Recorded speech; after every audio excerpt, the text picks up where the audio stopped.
Good morning विद्यार्थी मित्रों, Uma YouTube channel में तमारा बधानुं स्वागत है।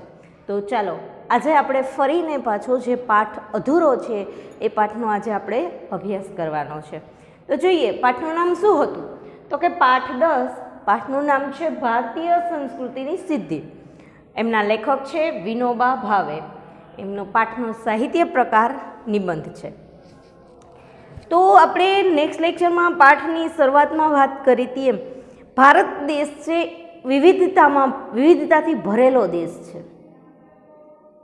विविधतामां एकता छे। अनेक जाति धर्मना लोको वसवाट करी रह्या छे। एमनी अहींया वात छे भारतना विचारोनी अद्भुत विचारो छे एनी वात छे। ने आपणे पाठ जोता हता तो पाठमां शुं जोयुं हतुं, तो के प्रकृति विकृति अने संस्कृतिनी वात हती। प्रकृति एटले शुं?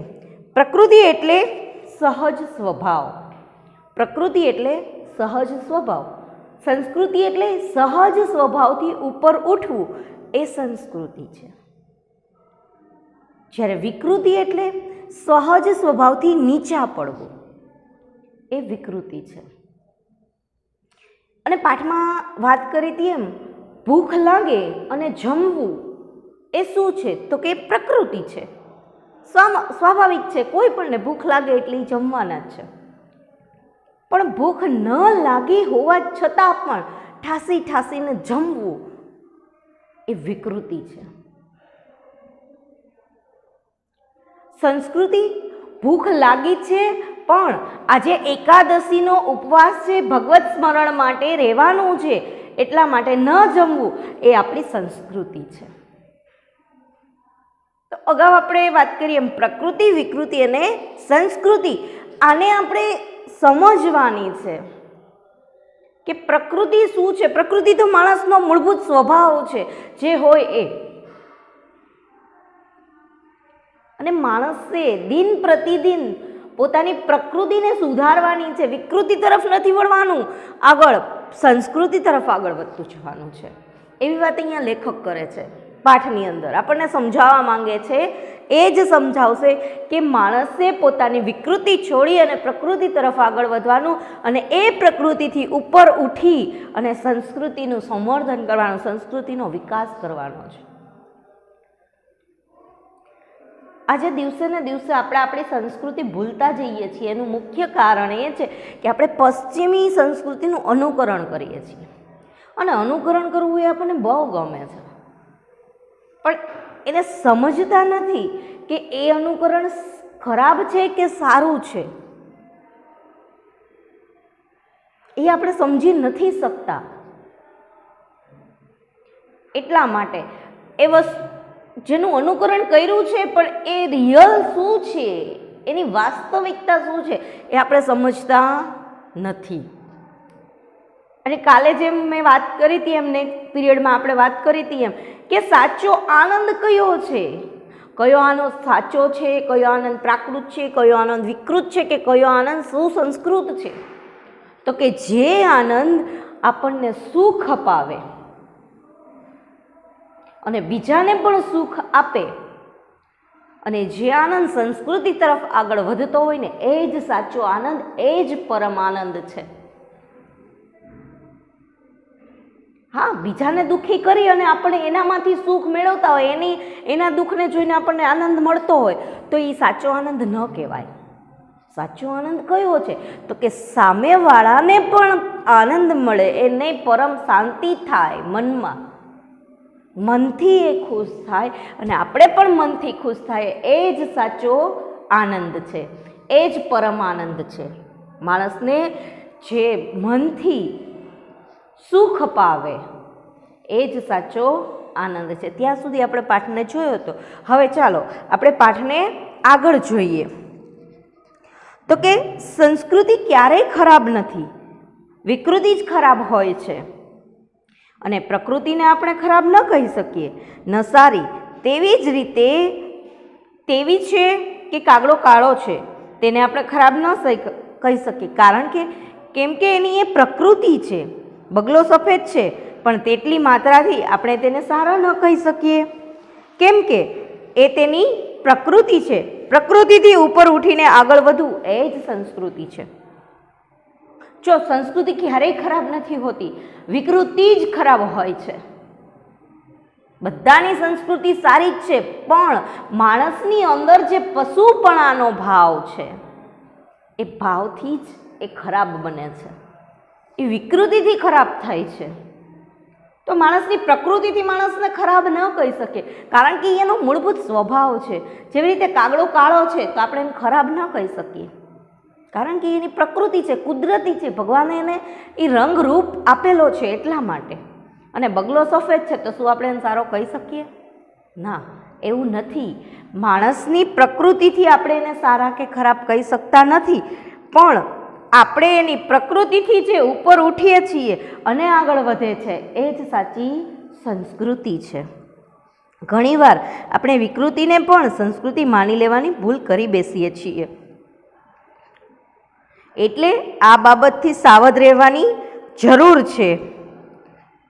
આજે પશ્ચિમના લોકો વિજ્ઞાનમાં ઘણા આગળ વધ્યા છે, એમની પાસેથી આપણે લેવાલાયક ઘણું છે, પરંતુ એમનામાં ઘણો વિકૃતનોય અંશ પડ્યો છે. તેને સંસ્કૃતિ માની લેવાની ભૂલ આપણે ન કરી શકીએ. એમની વિકૃતિ કાંઈ આપણે અપનાવવાની નથી, તે સિવાય દુનિયાભરની જેટલી સંસ્કૃતિ છે તે આપણે અપનાવી લેવાની છે. ઘણી વખત શું થાય તો કે આપણે વિકૃતિને સંસ્કૃતિ માની લેવાની ભૂલ કરતા હોઈએ છીએ.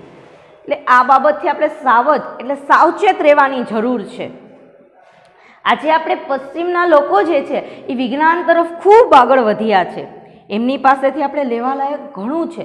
આપણે પશ્ચિમી અનુકરણ કર્યું જ છે, એમાં કોઈ શંકાને સ્થાન નથી, પણ એનું અનુકરણ આપણે કરીએ છીએ તેની સંસ્કૃતિમાં ઘણા વિકૃતિના અંશ પડ્યા છે ને, આપણે એની સંસ્કૃતિ માની અને એને આગળ વધારીએ છીએ, એને અપનાવીએ છીએ. ખરેખર તો એ એની વિકૃતિ છે. એટલે આપણે એને સંસ્કૃતિ માની લેવાની ભૂલ ન કરવી જોઈએ અને એની વિકૃતિને ન અપનાવી જોઈએ, બલકે દુનિયાભરની જે બધી સંસ્કૃતિ છે એને અપનાવવી જોઈએ, એને આગળ વધારવી જોઈએ. એનું અંદરથી કંઈક શીખવા જેવું હોય એ શીખવું જોઈએ. આની સાથોસાથ એ પણ ધ્યાન રાખીએ કે દુનિયાભરની સંસ્કૃતિ લઈએ પણ આપણે ત્યાંની પણ ભલે હોય, વિકૃતિ આપણને ન ખપે. ન ખપે એટલે કે આપણને ન જ પોસાય, ન પરવડે.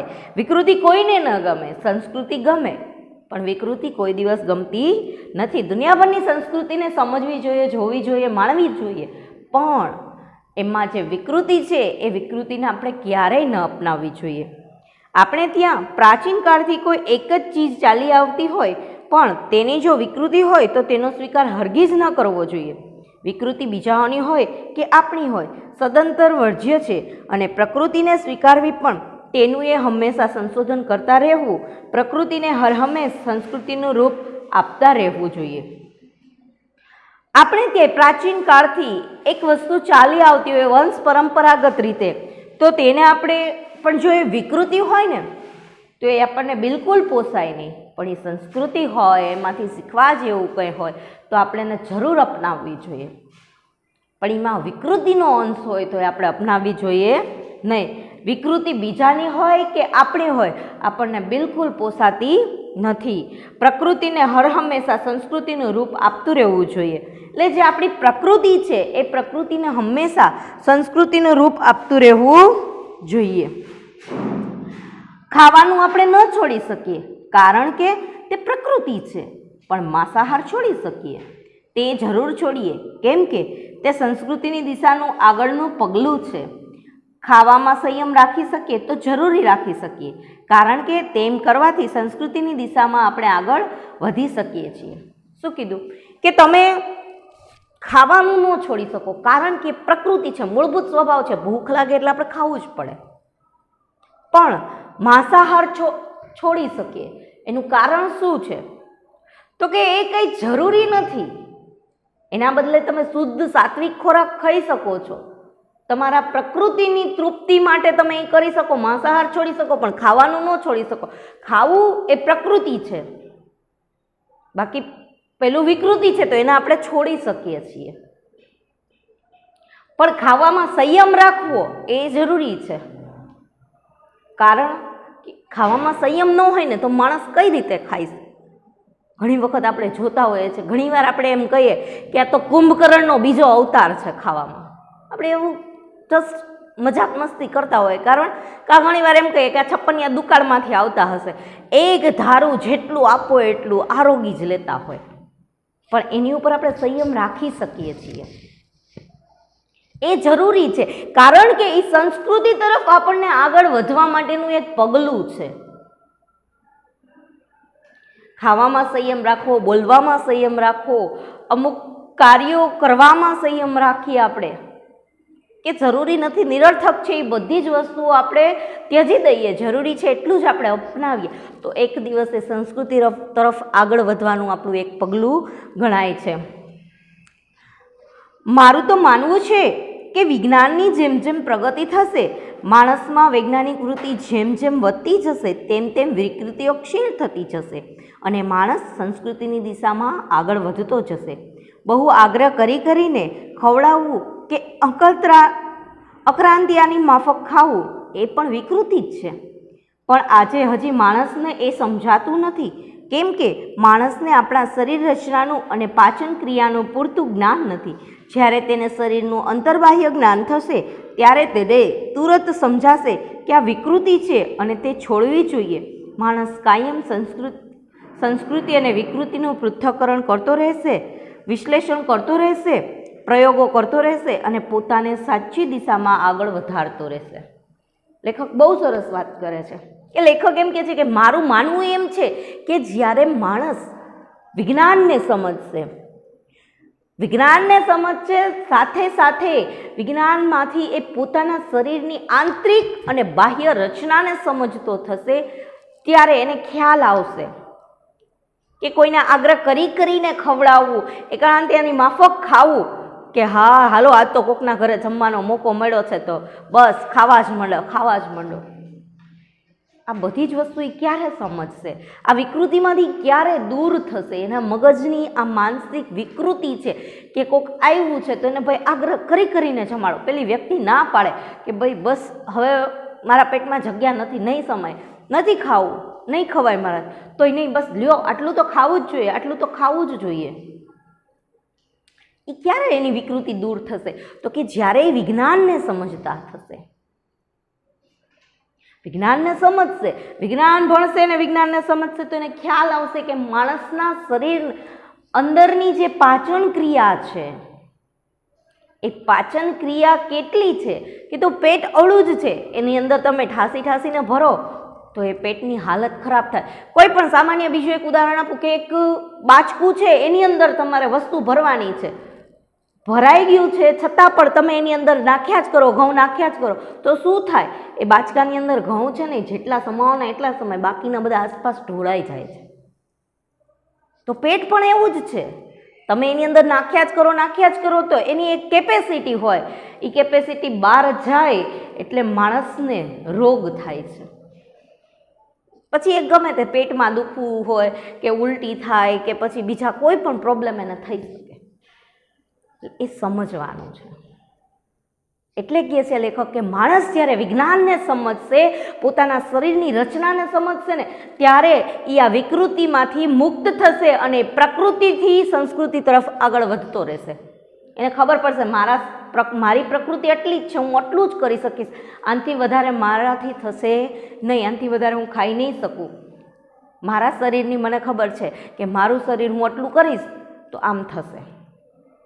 લેખકનું માનવું એવું છે કે માણસ જ્યારે વિજ્ઞાનને ભણતો થશે, સમજતો થશે ત્યારે એ આ માનસિક વિકૃતિથી દૂર થતો જશે કે એક ધારા ખાવું કે કોઈને આગ્રહ કરીને ખવડાવવું એ બધું ભૂલતો જશે અને સંસ્કૃતિની દિશામાં આગળ વધતો રહેશે અને નવા પ્રયોગો કરતો રહેશે.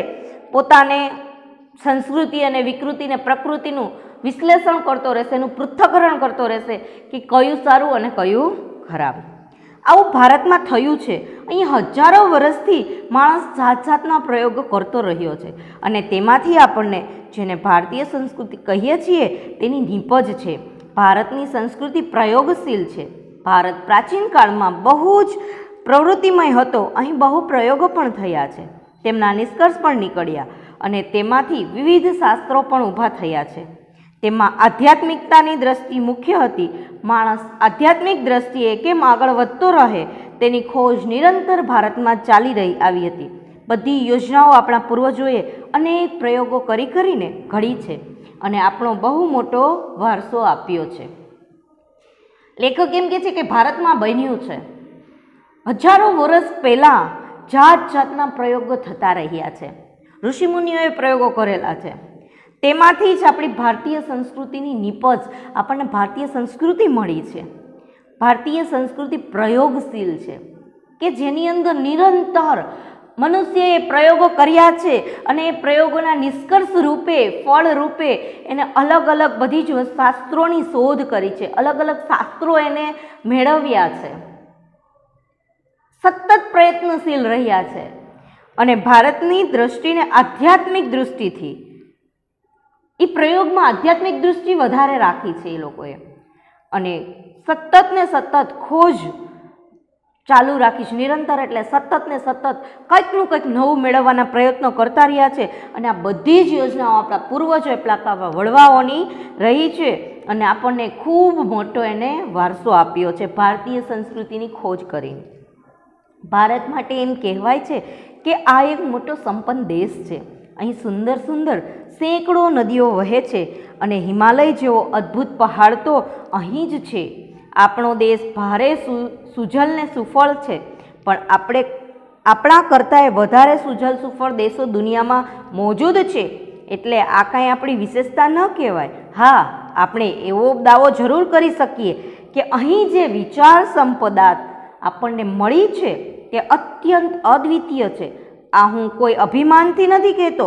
જો હું કોઈ બીજા દેશમાં જન્મ્યો હોત તો પણ નિષ્પક્ષપણે હું તટસ્થતાથી ભારત વિશે આવું જ કહેત કે ભારતનો વિચાર વૈભવ ખરેખર અદ્વિતીય છે.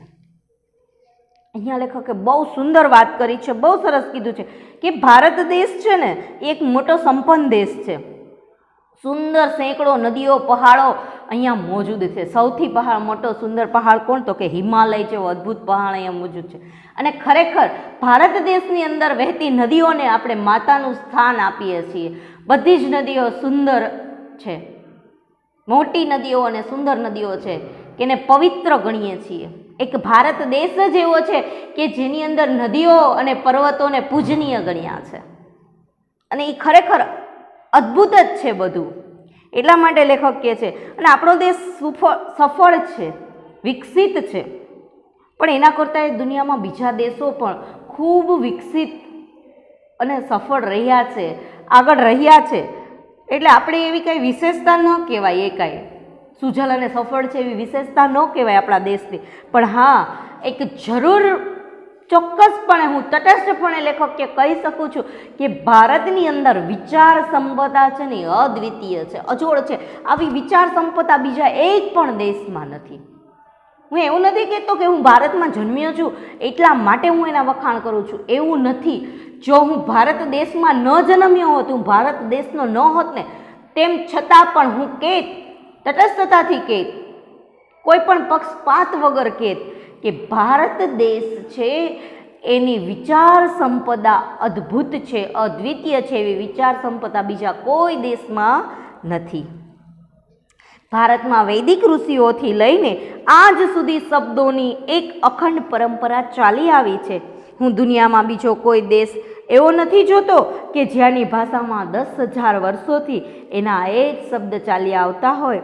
ભારતમાં શબ્દ શક્તિનું જેટલા ઊંડાણથી ચિંતન થયું છે તેટલું બીજે ક્યાંય નથી થયું. ભારતને પોતાના પુરાણા શબ્દોને તોડ્યા નથી, નવા જરૂર બનાવ્યા છે. સાથે સાથે જૂના શબ્દોમાં નવા અર્થ નાખીને તેમનો વિકાસ કર્યો છે. આ શબ્દ પરંપરા ભારતમાં પહેલેથી જ આજ સુધી અખંડ ચાલી આવી છે અને બીજે ક્યાંય આવું જોવા મળતું નથી. શું કીધું લેખક કે ભારતમાં વૈદિક ઋષિઓથી લઈને આજ સુધી શબ્દોની એક અખંડ પરંપરા ચાલી આવી છે. અને ખરો જ છે, આપણે જૂના શબ્દો છે એ હજુ પણ એમનેમ ચાલ્યા આવે છે. લેખક કહે છે કે દુનિયામાં બીજો કોઈ એવો દેશ નથી કે જ્યાં ભાષામાં 10,000 વર્ષોથી જે પરંપરાગત રીતે શબ્દો ચાલ્યા આવે છે ને એવા ક્યાંય નથી ચાલ્યા આવે. હા, ભારત દેશે એ શબ્દોને તોડ્યા નથી કે ને દૂર નથી કર્યા, એમાં હા નવા શબ્દો ઘણા ઉમેર્યા છે, એના અર્થમાં સુધારા વધારા કર્યા છે અને એને નવું રૂપ આપ્યું છે અને સતત ને સતત એ નવા શબ્દોનો વિકાસ કર્યો છે. આ શબ્દ પરંપરા ભારતમાં પહેલેથી જ ચાલી આવી છે, એટલે આવું બીજે ક્યાંય જોવા નથી મળતું, આવા બીજા કોઈ દેશમાં જોવા નથી મળતું. આ ફક્ત ને ફક્ત ભારતમાં જ જોવા મળે છે. કે યાસ્કાચાર્યએ કહ્યું કે આપણી સનાતન છતાં નિત્ય નૂતન સંસ્કૃતિ છે. આપણી ભીતરે એક અખંડ તંતુ કાયમ છે. પુરાણા જમાનાના કોઈ ઋષિ આજે આવે તો તેને આપણો બાહ્યવેશ ભલે જ જુદો લાગે, પણ એને આપણામાં એવું કંઈક અવશ્ય દેખાશે કે જેના લીધે એ કહી ઉઠશે કે આ મારા જ બાળકો છે. આપણી ભીતર કોઈ શાશ્વત સિગ્ન ચવળ કઠોળ અને જીવતરવાળી વસ્તુ છે જે બદલાતી નથી, પણ આપણું એક અનોખું બળ છે. યાસ્કાચાર્ય છે એને એવું કીધું છે કે ભારતની જે સંસ્કૃતિ છે એ નિત્ય નૂતન સંસ્કૃતિ છે, નવી સંસ્કૃતિ છે, એમ રોજ ને રોજ એમાં બદલાતી દેખાય, પણ આપણી ભીતર એક અખંડ તંતુ છે કે જે કાયમ માટે એની અંદર આપણી અંદર એવો છુપાયેલો તંતુ છે કે જે કાયમ માટે રહે છે, એમાં બદલાવ નથી આવતો. જો કોઈ ઋષિમુનિ પુરાના જમાનાના ઋષિમુનિ આજે આવે ભારતની અંદર, ભલે આપણો બાહ્ય વેશ જુદો જ થઈ ગયો છે, પહેલાંના સમયના જે કપડાં આપણે પહેરતા એ કોઈ પહેરવેશ પહેરતું નથી, છતાં પણ એ ઋષિમુનિ જોઈને એમ કહી દેશે કે આ બાળકો મારા જ બાળકો છે. કારણ કે પરંપરાગત રીતે જે વારસો આપણામાં ચાલ્યો આવે છે, જે શબ્દોનો વારસો છે, જે અમુક પરંપરાનો ઘર પ્રમાણે જે વારસો છે ધર્મ પ્રમાણેનો, એ આપણે કાયમને માટે એને અપનાવીએ છીએ. એટલે ઋષિમુનિ આપણને જોઈ અને આપણા આંતરિક રૂપને જોઈને એ કહી દેશે કે આ બાળકો મારા છે. બાહ્ય વેશ ભલે જુદો હોય, એમાં એને કોઈ ફેર નહીં દેખાય, એના લીધે એ નહીં ઓળખે, પણ આપણી અંદર જે એક તંતુ છુપાયેલો છે એના લીધે એ ઓળખી જશે કે આ બાળકો છે મારા જ બાળકો છે. આપણે ભીતરની અંદર જે છુપાયેલું છે એ બદલાતું નથી ક્યારે, એટલા માટે એ અનોખું શક્તિ બળ એટલે શક્તિ પ્રદાન કરે છે. હજારો વર્ષોનો આપણો પુરાતન દેશ છે. જ્યારે બીજા દેશોનો ઇતિહાસનો આરંભ પણ નહોતો થયો ત્યારે આપણા પૂર્વજો ગૌરવ શિખર ઉપર પહોંચી ગયા હતા. અનેકાનેક પરિવર્તન આવ્યા છતાં અહીંની પરંપરા અતૂટ રહી છે. પ્રાચીનતમ કાળ સાથે આપણને જોડી રાખે છે. સ્થળ કાળના ભેદો છતાં અહીં એકતાનું જ દર્શન થાય છે. આપણો દેશ છે ને હજારો વર્ષોનો પુરાણો દેશ છે, જુદો કેટલા વર્ષો થયા છે. જ્યારે ઇતિહાસની રચના નહોતી થઈ બીજા કોઈ દેશમાં, ત્યારે આપણા ભારત દેશના ઇતિહાસની રચના થઈ ગઈ હતી અને આપણા પૂર્વજો છે ગૌરવ શિખરને પાર કરી ચૂકેલા હતા, ક્યાંય આગળ વધી ચૂકેલા હતા. એમાં ઘણાય પરિવર્તન આવ્યા છતાં અહીં પરંપરા અતૂટ રહી છે. એ પરંપરા ક્યારેય પ્રાચીન કાળથી ચાલી આવે છે એ એમનો ભારત દેશના લોકોએ જાળવી રાખેલી છે. સ્થળ અને કાળમાં ઘણા ફેરફાર થયા હોય છતાં અહીં એકતાનું દર્શન જ જોવા મળે છે. ભારત દેશ વાત કરીએ વિવિધતામાં અનેકતા જોવા મળે છે, તો અનેકતામાં વિવિધતા જોવા મળે છે, છતાં પણ એ એક જેમ દોરાની અંદર અલગ અલગ ફૂલોને બાંધીને રાખવામાં આવે ને એમ ભારત દેશના લોકો પણ એક સૂત્રતાથી બંધાયેલા રહે છે. અહીં કહેવાયું છે કે દુર્લભમ ભારતે જન્મ, આપણો આ ભારત દેશ પરમ પવિત્ર છે. એમ આપણા પૂર્વજો કહેતા રહ્યા છે કે દુર્લભમ મહારાષ્ટ્ર જન્મ, દુર્લભમ ગુર્જરેશુ જન્મ, એવા વચનો તમે અહીં ક્યાંય નહીં મળે. તુલસીદાસજી પણ કહે છે કે ભલી ભારત ભૂમિ ભલે કુલ જન્મ. 500 વર્ષ પહેલાં ગુજરાતના કવિ નરસિંહ મહેતાએ પણ ગાયું છે ભરતખંડ ભૂતળમાં જન્મી જેણે ગોવિંદના ગુણ ગાયા રે, તે ધન્ય છે. આ જ વાત અસમના શંકરદેવ અને માધવદેવે પણ કહી છે. ન નરસિંહ મહેતાએ ગુજરાતનો મહિમા ગાયો, ન શંકરદેવે અસમનો મહિમા ગાયો. એકબીજાની ભાષા તો તેઓ જાણતાય ન હતા, છતાં એકબીજાને નહોતા જાણતા છતાં ભારત અમારી પુણ્યભૂમિ છે અને એમાં જન્મ પામ્યા તેથી ધન્ય થઈ ગયા એવું બંને અનુભવ્યું અને વ્યક્ત કર્યું છે.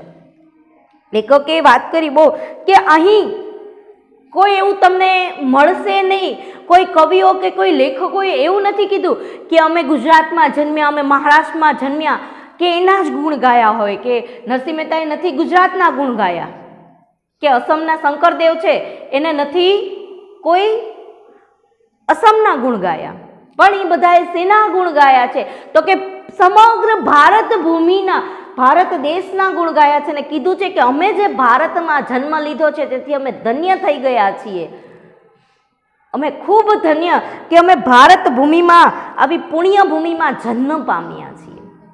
એને કોઈ પરફેક્ટ એવું નથી કીધું કે નહીં હા ગુજરાતની ભૂમિ સારી, સૌરાષ્ટ્રની ભૂમિ સારી, કે નરસિંહ મહેતાએ નથી કીધું, કે અસમના શંકરદેવ કે માધવાચાર્યએ નથી કીધું, પણ એ બધાની ભાષા અલગ હતી, એ એકબીજાને ઓળખતાય નહોતા, કે નહોતા નરસિંહ મહેતા એને ઓળખતા, કે નહોતા શંકરાચાર્ય એને કોઈ ઓળખતું નહોતું એકબીજાને,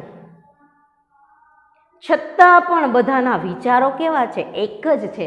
કે શું માને છે તો કે ધન્ય થઈ ગયા અમે, કે અમે આ ગોવિંદની ભૂમિમાં જન્મ્યા, ભારતની ભૂમિમાં જન્મ્યા, પુણ્ય એવી ભૂમિમાં અમે જન્મ પામ્યા, એથી અમારું જીવન આખું ધન્ય થઈ ગયું એવું કવિઓએ અને લેખકો પણ માને છે. સાથે સાથે ભારતનો જે અદ્ભુત વારસો છે એની વાત કરી છે. આવી રીતે આખા ભારતનું અભિમાન એ કાંઈ પ્રકૃતિ નથી બલકે સંસ્કૃતિ છે, જ્યાં એવી ભાષાઓ છે કે ન જાણતા હોય તેને શીખતા એ વર્ષો નીકળી જાય એવી વિભિન્ન ભાષાઓ અને અપરંપરા વિવિધતાવાળા આ ભૂખંડને એક દેશ માનવો એ સંસ્કૃતિ છે. પ્રકૃતિથી ઉપર ઉઠી અને આ સંસ્કૃતિ સધાય છે એવી ભારતીય સંસ્કૃતિને આપણે જાળવવી છે અને આગળ વધારવાની છે. છેલ્લે બહુ સરસ લેખકે વાત કરી છે કે આ દેશ, ભારત દેશ છે એ એક અભિમાન છે, એ કંઈ પ્રકૃતિ નથી બલકે સંસ્કૃતિ છે. અભિમાન કરવું એ પ્રકૃતિ નથી આખા દેશનો, એ સંસ્કૃતિ છે. જ્યાં એવી ભાષાઓ છે કે જે ન જાણતા હોવા છતાં અને એને શીખતા વર્ષોના વર્ષ લાગે એવી ભાષા, વિભિન્ન ભાષાઓ અને પરંપરાગત વિધિવાળા આ ભૂખંડ દેશ માનવો એ સંસ્કૃતિ છે. સુસજ્જ દેશ માનવો એ એક સંસ્કૃતિ છે અને પ્રકૃતિથી ઉપર ઉઠીને સંસ્કૃતિ સધાય છે. એથી ભારતીય સંસ્કૃતિને આપણે જાળવી રાખવી જોઈએ અને આગળ વધારવી જોઈએ. છેલ્લે લેખકે વાત કરી છે કે આ ભારત દેશની સંસ્કૃતિ છે એ સંસ્કૃતિને આપણે જાળવી રાખવી જોઈએ અને પ્રકૃતિથી ઉપર ઉઠી અને આગળ વિકાસ કરતો રહેવો જોઈએ. પ્રકૃતિથી ઉપર ઉઠવું એટલે શું તો કે સંસ્કૃતિ. તો આપણે આ સંસ્કૃતિનો જે આપણા ભારતની સંસ્કૃતિનો છે એ આપણે એને સાચવી રાખવી જોઈએ અને સતત ને સતત એમાં વધારો કરતો રહેવો જોઈએ અને એ સંસ્કૃતિને સુસજ્જિત રીતે આગળ વધે અને બધા જ એને સમજે એ રીતે ભારતનો પણ વિકાસ થાય એ રીતે સંસ્કૃતિને આપણે વધારવી જોઈએ. બધા જ દેશની, લેખકે કીધું એમ, બધા જ દેશની સંસ્કૃતિને જોવી જોઈએ, સમજવી જોઈએ. સંસ્કૃતિની અંદર પણ વિકૃતિનો અંશ છુપાયેલો છે, પણ એને સંસ્કૃતિ માનવાની ક્યારેય ભૂલ નથી કરવાની. પહેલાં એને સમજવાની છે, જોવાની છે, પછી જ એને અપનાવવી જોઈએ. તો આવી રીતે લેખકે બહુ સરસ વાત કરી છે કે માણસે પોતાના મનોવિકૃતિ છે એ વિકૃતિને દૂર કરવી જોઈએ મગજમાંથી અને પ્રકૃતિ મૂળભૂત સ્વભાવ છે એને સમજવો જોઈએ અને એનાથી ઉપર ઉઠવું જોઈએ. તો વિદ્યાર્થી મિત્રો, આ પાઠમાંથી આપણે એ જ શીખવાનું છે કે આપણું જે અંદર પ્રકૃતિ છે એ પ્રકૃતિથી આપણે ઉપર ઉઠવાનું છે, એનાથી નીચે નથી જવાનું, વિકૃતિને નથી અપનાવવાની, પણ આપણે આપણી પ્રકૃતિને સુસજ્જ કરવાની છે, એને આગળ વધારવાની છે. તો હંમેશા સારા જ કાર્યો કરવા જોઈએ. આ પાઠમાંથી આપણે એ શીખવા મળ્યું છે. અને હવે વાત આપણે હોમવર્કની કરીએ તો પાકી નોટની અંદર પાઠ 10મો એનું સ્વાધ્યાય નવનીતમાંથી તમારે ઉતારી લેવાનું છે. અસ્તુ.